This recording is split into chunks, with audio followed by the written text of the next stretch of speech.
Fandrahoagna faleovan-tena firy karazany lehilahy nifanesiny tondrany gasikare mba ino edy raha nisongadigny e otombotsoan'ny firenena sy ny lovan'ny taranaka mampara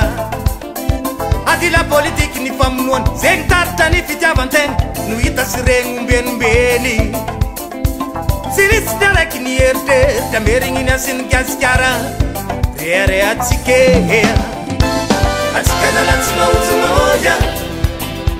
ambelagna ya Madagasikara ya atsika tsy mety ilan'olo manga magnino koa lehilahy soloagna magnangy avako azove Saraha Georget fanatenana vava Saraha Georget azove Saraha Georget izy no antenaigny ampiroborobo ny yara toy karele azove Saraha Georget Marta si mirinde azove Saraha Georget yefito vianzu yo wanatella langa velungo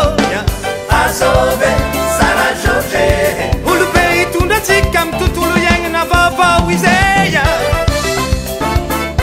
sana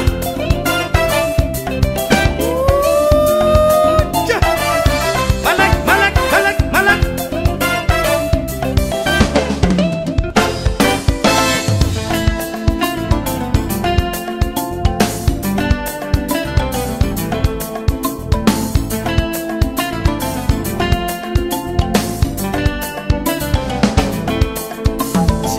simba tutulu yenga na tsisara kimandenda fingando mangonda ngarianga tsikeya